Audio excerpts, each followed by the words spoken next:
Hey guys, this is our second session in our After Eden series that we just started last week, talking all about the beginning of humanity and our relationship with God and what it was like and what went wrong and how did we get where we are now.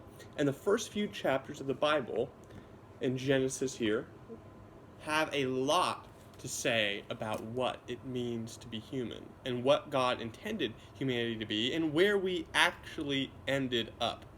So last week we talked about Adam and Eve, right? In the Garden of Eden, where they were living in perfect harmony, everything was good, everything was smooth, everything was fine.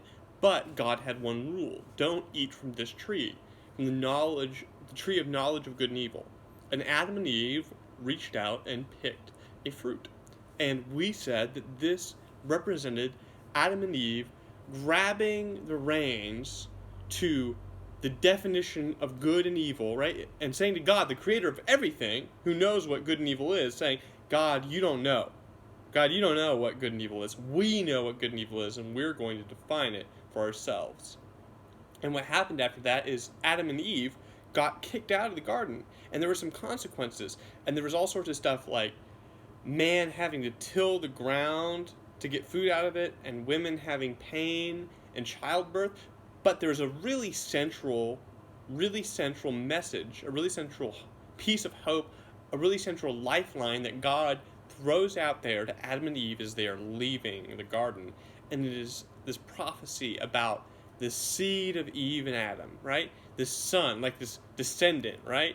That somewhere in the line of Adam and Eve, there was going to be this guy that would crush the head of the serpent, right? The serpent is like this animal that deceives and suckered Adam and Eve into taking this fruit, into accepting sin and self-defilement, right? And saying what they think is right and wrong and not listening to what God has to say. There's going to be a serpent and a son.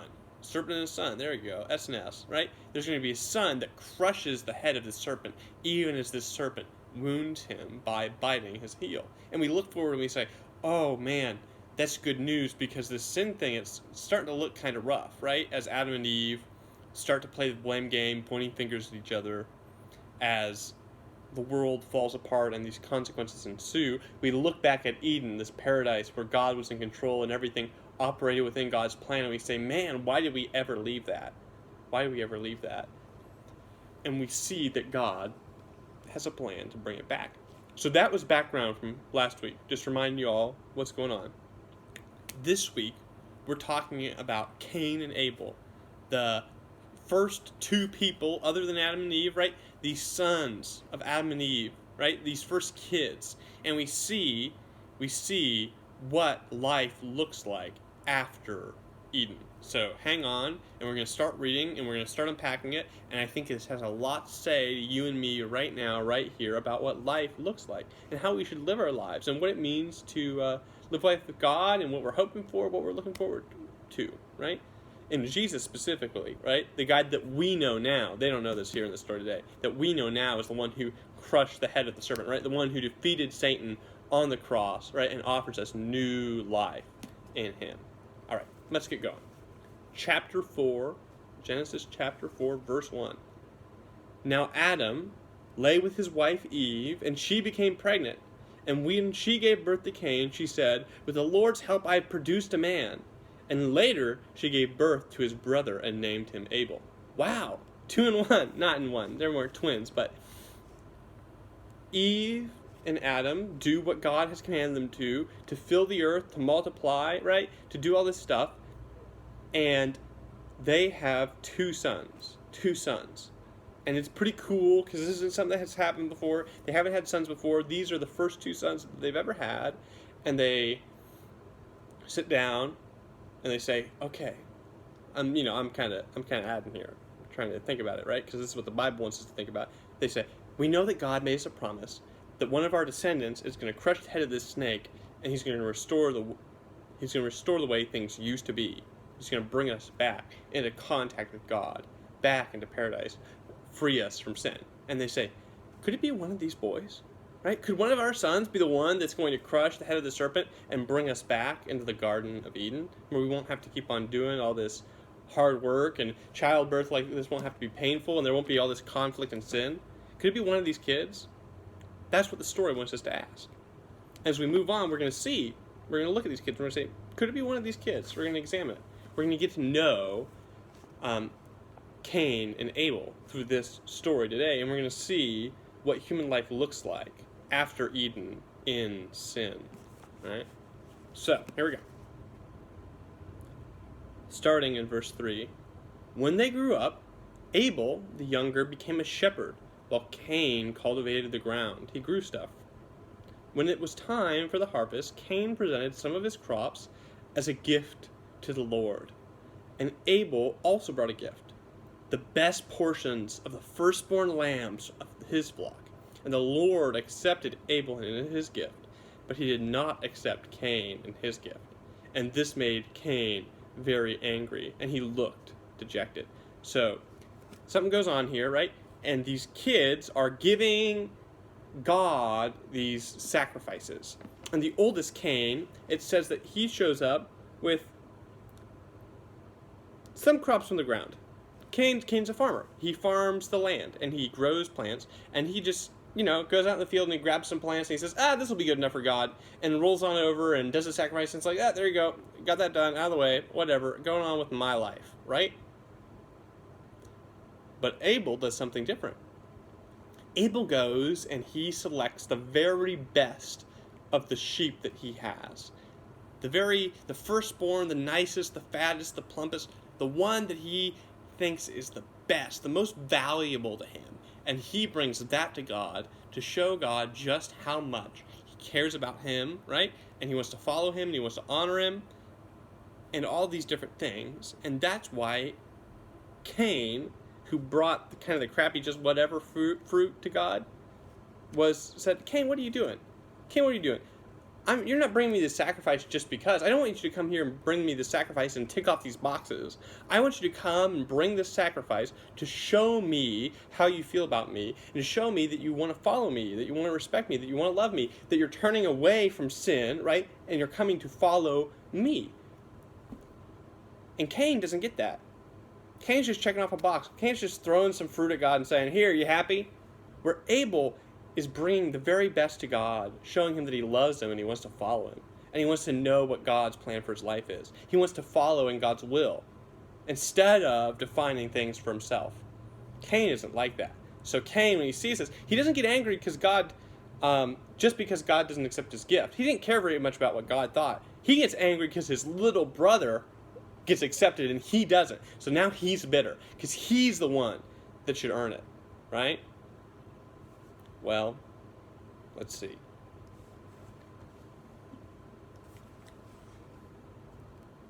Why are you so angry? The Lord asked Cain. Why do you look so dejected? You will be accepted if you do what is right.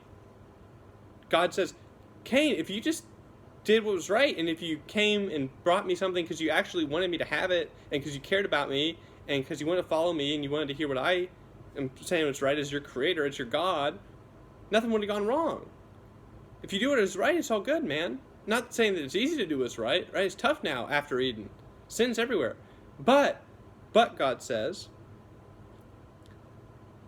but if you refuse to do what is right, if you give in to your anger, right, and your bitterness and your nastiness and all these feelings that you're feeling, then watch out.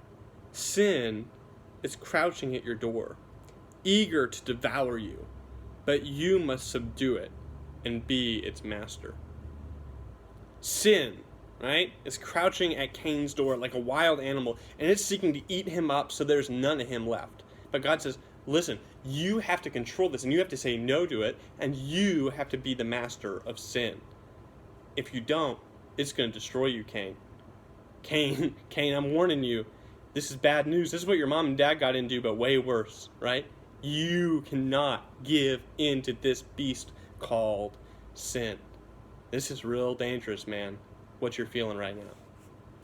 So what do you think Cain does? How do you think Cain responds to God's admonition? Well, this is what he does next. One day Cain suggested to his brother, "Let's go out into the fields." And while they were in the fields, Cain attacked his brother Abel and killed him. Cain lures his brother out, away from everybody else so he can kill him out of bitterness and anger. And he hides his body in the fields. But we know that God knows. And we go, wow, that's rough. Like the first two brothers, right? And one of them manages to kill the other. What in the world is wrong with these guys? And we say, man, sin has taken hold after Eden. There's something really messed up going on here. And God sees it. And he asks Cain a question, just like he asked Adam and Eve a question in the garden. When he showed up, he goes, "How did you know you're naked?" And Adam and Eve start pointing fingers at the snake and pointing fingers at each other and saying, "Oh, it's their fault. It's not my fault, it's their fault." And God asks a similar question to Cain right here, and he says this. "Where is your brother? Where is Abel?" "I don't know," Cain responded. "Am I my brother's keeper? Am I my brother's guardian? Am I responsible for making sure that my brother is okay?" The answer is yes, right? But Cain doesn't care. Cain doesn't care about his brother. He goes, "That's not my fault. I don't care. God, it's not a big deal. I'm not responsible for what happens to my brother. I don't care what happens to my brother." Wow. Instead of turning to God and saying, "You know what, God, I'm so guilty and I killed my brother and I feel so bad about it," and turning around and admitting his sin and asking for forgiveness, Cain gets hard. And he says, "Don't worry about it. Who cares what happened to that guy? I certainly don't. Is it my responsibility to figure out what happens to him? Why should I care about somebody else?" And we go, oh man, that's rough. Look what sin is doing in the hearts of the son of Adam and Eve, the first son of Adam and Eve, after Eden, outside of Eden. It's rough. But the Lord said, oh, God gets in here and he's trying to make things right and set things up and deal with sin because it's serious, right? The beast has come in the door and it's devoured Cain, right? And he's no longer talking in his right mind. Sin has control over him. But the Lord said, "What have you done? Listen to me. Your brother's blood cries out to me from the ground. You were responsible for this, Cain. You should care. Because I care and I'm a God. And I created him. He was valuable and good. And you should care about him as well. Right? Now you are cursed and banished from the ground, which had swallowed your brother's blood. No longer will the ground yield good crops for you, no matter how hard you work. From now on you will be a homeless wanderer on the earth." And Cain replied to the Lord, "God, my punishment is too great for me to bear. You've banished me from the land and from your presence, and you've made me a homeless wanderer, and anyone who finds me will kill me." And Cain starts freaking out, and he's like, "Man, God, you trying to kill me? Because I'm finished. Right? I can't get food. Anybody who's going to find me is going to kill me. You know, like, what is going on here? God, I can't survive this. God, have mercy on me." And we go, man, Cain doesn't deserve mercy. Cain doesn't need mercy. Cain killed his brother. Right? But look what God does. Oh, thank goodness God does this, guys. And the Lord replied, "No. For I will give you a sevenfold punishment to anyone who kills you." Then the Lord put a mark of Cain to warn anyone who might try to kill him. So Cain left the Lord's presence and settled in the land of Nod, the land of wandering, east of Eden. Moves even farther away from the Garden of Eden. Moves even farther away from paradise with his decision. Cain breaks even further the plan that God has for you and me. And in doing that, we see that these brothers were not the ones who were meant to crush the head of the serpent and return us to the Garden of Eden. But we do see that God has a plan, to deal with even our sin in its sickest and most terrible form, and he shows us mercy, and he is always coming and asking us to turn around. And God still has a plan through that seed, and we're going to follow through Genesis and see what happens. Bye, guys.